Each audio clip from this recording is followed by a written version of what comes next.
Анан сиздерге дагы бир нерсени айткым келди. Көпчүлүгүбүз эртең менен кантип турам, 5те тура албайм дейбиз.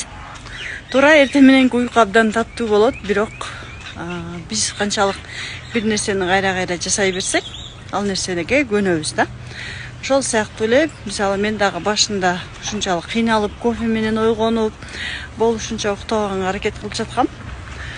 И азыр, мисалы, мына бүгүндөн баштап уже кофеси жок эле, уйкум ачылып, тескерисинче уже мээм эшикке чыкпаса уже тура албай калды да, сөзсүз түрдө прогулка кылышым керек.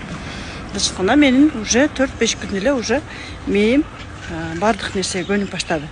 Ошол сыяктуу эле биз дагы максаттарыбыз менен күндө иштей беребиз, мээге киргизе беребиз. И андан албетте ал максаттарыбыз биздин жашообузга тез эле келип калат.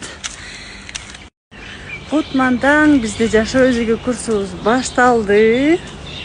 Буюрса биз 5-сентябрга чейин күндө эртең менен ушинтип саат 5те туруп, 6га чейин иштеп, андан кийин сейилдейбиз. Мен азыр өзүмдүн тапшырмаларымды берип окуучуларга, өзүм дагы кошо аткарып, андан кийин азыр сейилдегенге жөнөдүм. Эми эң башкысы эмнеде? Биздин негизги ишенимде, ниетибизде жана аракетибизде. Биз канчалык аракет кылып жасаган сайын жашообузда дагы көптөгөн результат жаралып баштайт. Мисалы, менин жашоомдо уже сонун результаттар жаралып баштады. Сонун результаттар менен буюрса жакында сиздер менен бөлүшөм. Жана ошондой эле биздин окуучуларда дагы 4 күндүк акысыз сабакта дагы сонун результаттар менен бөлүшүп жатышат. Жана сиздерге дагы чоң результаттарды каалайм. Бактылуу болуңуздар, ийгиликтүү болуңуздар.